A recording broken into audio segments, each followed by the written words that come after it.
जय हिंद दोस्तों, मेरे चैनल डिफेंस डिस्कशन में आप सभी का स्वागत है। एक और बड़े अहम मुद्दे पर आज हम चर्चा करेंगे कि क्या मिडिल ईस्ट का ऑक्टोपस जो है वो ईरान बन चुका है। जिस प्रकार से हुती, हिजबुल्लाह, हमास और तमाम जो इस्लामिक आतंकी संगठन है उसके पीछे ईरान खड़ा नजर आता है, तो ईरान की क्या भूमिका है इसको समझना हमारे लिए जरूरी है।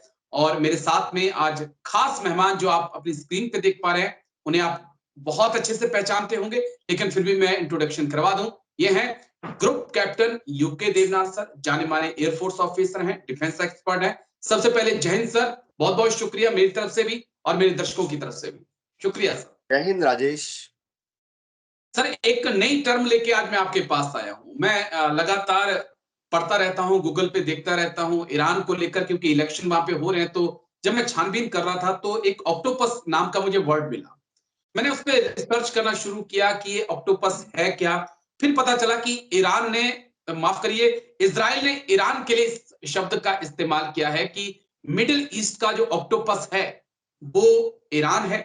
शरीर उसका तेहरान में है, लेकिन उसकी जो बॉडी पार्ट है वो ऑल ओवर मिडिल ईस्ट में फैले हुए हैं। कई बार तो दिल्ली में जो इजरायली एम्बेसी है उसके बाहर भी उसका अंगूठा पहुंच जाता है, उंगली पहुंच जाती है सर।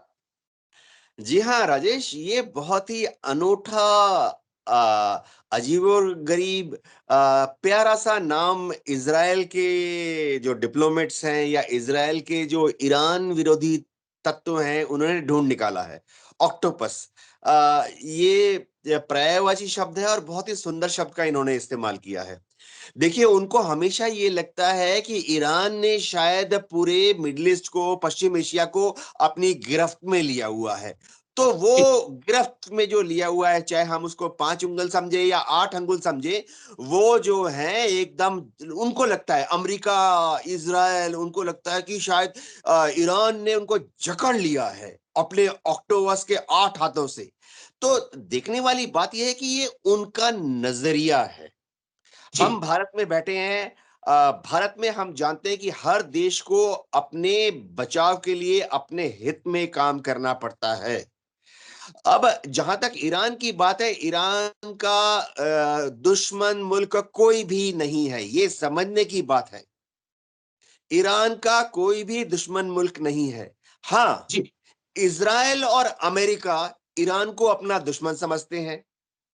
आज तक अगर हम देखें, ईरान ने जो खिलाफत की है, वो अमेरिका के विरोध में जो थोड़ा बहुत प्रोटेस्ट दिखाता है या इजराइल के विरोध में थोड़ा बहुत मिलिट्री कार्रवाई करने की कोशिश करता है, छद्मवेशी ऑर्गेनाइजेशन जैसे हैं हमास, हुती, जी हिजबुल्लाह के थ्रू, वो देखना पड़ेगा कि ईरान का पहला है सेल्फ डिफेंस।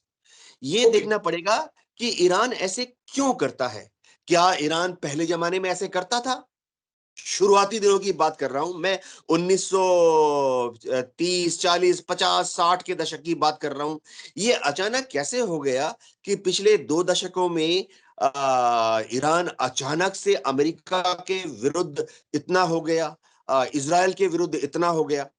तो ये जो ऑक्टोपस शब्द का इस्तेमाल किया, असल बात यह है कि ईरान ने अपने को बचाने के लिए, इसे कहते हैं जी, ना, लेकिन ऑफेंसिव मेरा पॉइंट, डिफेंस। माफी चाह रहा हूँ बीच में आपको मैं टोक रहा हूँ। मेरा पॉइंट ये है कि अपने को बचाने के लिए क्या आप लेबनान पहुंच जाएंगे? क्या आप गजरा पट्टी में जाकर अपने आप को बचा रहे हैं? क्या आप फिलिस्तीन के अंदर जाकर अपने आप को बचा रहे हैं? क्या आप यमन के अंदर अपने आप को बचा रहे हैं? आप कह रहे हैं कि ईरान किसी को दुश्मन नहीं मानता है, तो सऊदी अरब और यूएई के साथ उसके रिलेशन इतने टेंशन में क्यों रहे हैं?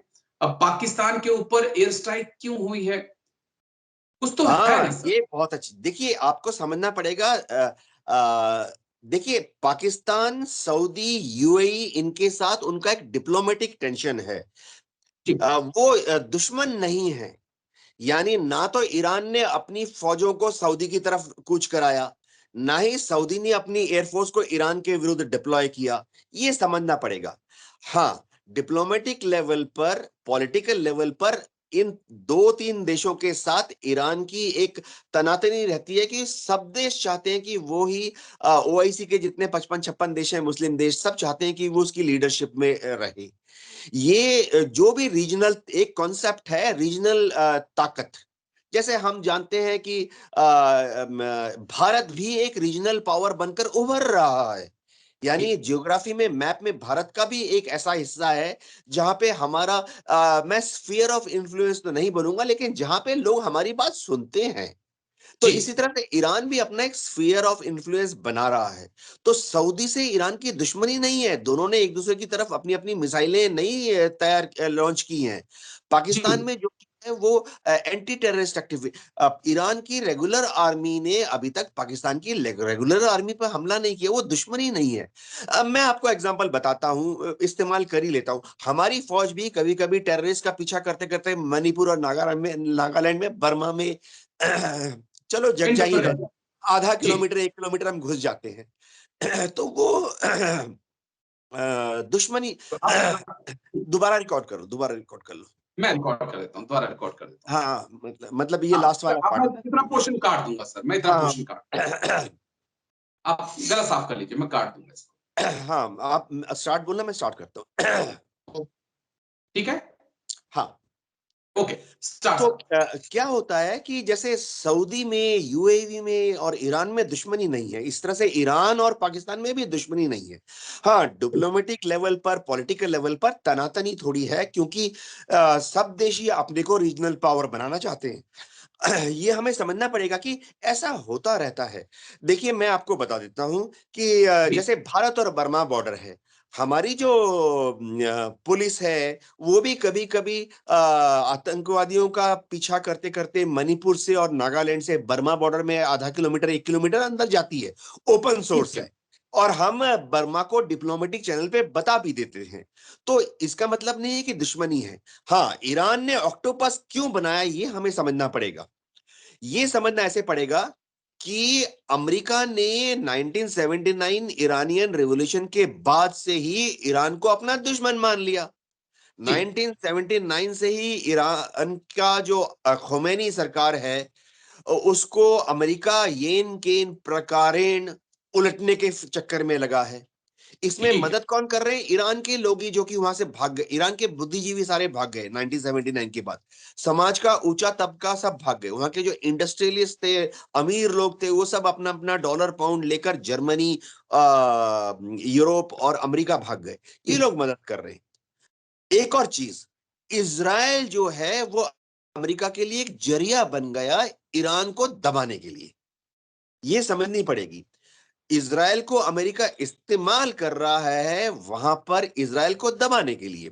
अब इजराइल क्या करता है? कभी उनके न्यूक्लियर प्लान्स में विघ्न डाल देता है, बाधा डाल देता है। इजराइल क्या करता है कि कभी कभी ईरानियन जो फौजें हैं, अब आप बताइए, मैं बताता हूं। ईरान ने इराक में हिजबुल्लाह डिप्लॉय कर दी, सीरिया में हिजबुल्लाह डिप्लॉय कर दी। तो जी इराक में इजराइल का क्या काम? इराक में अगर हिजबुल्लाह है तो उससे इजराइल को क्या नुकसान पहुंच रहा है? लेकिन इजराइल अमेरिका की शह पॉइंट पे ये भी है ना, इराक के इराक में अंदर। ईरान का हिजबुल्लाह क्या कर रहा है? मैं अलग एंगल से हाँ, चीजें देख रहा हूँ। ईरान देखिए। का लेबनान में हिजबुल्लाह क्या कर रहा है? ईरान का वहां पर क्या रोल है? अगर हमस अगर फिलिस्तीन के अंदर पैदा हो रखा है, गजा पट्टी में 1200 लोगों की हत्या कर देता है, तो उसका क्या काम है सर? क्या देखिए, हम जस्टिफाई कर रहे हैं आतंक को, कि हम ये कह रहे हैं कि ईरान ने जो आतंकी पैदा किए हैं वो बहुत अच्छे हैं?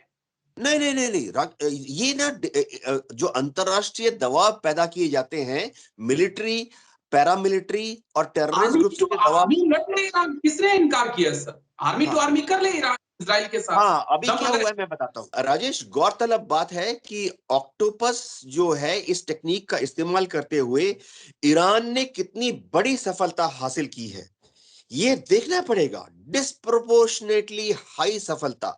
आज की तारीख में ईरान का दबदबा इराक में है।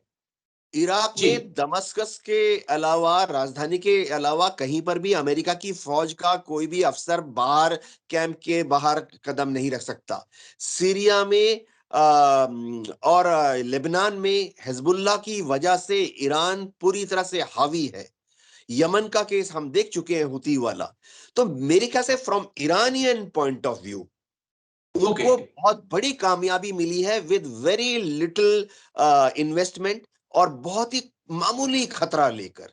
जी जी, एक बड़ा पॉइंट कहा आपने। बस मैं अगले 2 मिनट आपसे और लेना चाहता हूं। लेकिन जिस प्रकार से अमेरिका ने पलटवार किया इराक के अंदर, सीरिया के अंदर, ईरान की उसके बाद जुबान बंद हो गई। ईरान को क्या समझ में आ गया कि अमेरिका इन चीजों को समझ चुका है और वो ऑक्टोपस को भी खत्म करना चाहता है और ऑक्टोपस का जो दिल है तेहरान में, वहां तक भी पहुंचना चाहता है। इस पे पॉइंट चाहूंगा सर आप। जी हाँ, अमेरिका बहुत कोशिश कर रहा है कि यमन में, लाल सागर में, इराक में, सीरिया में वो फिलिस्तीन के सपोर्टिंग जो हिजबुल्लाह ग्रुप्स हैं उन पर कंट्रोल करे।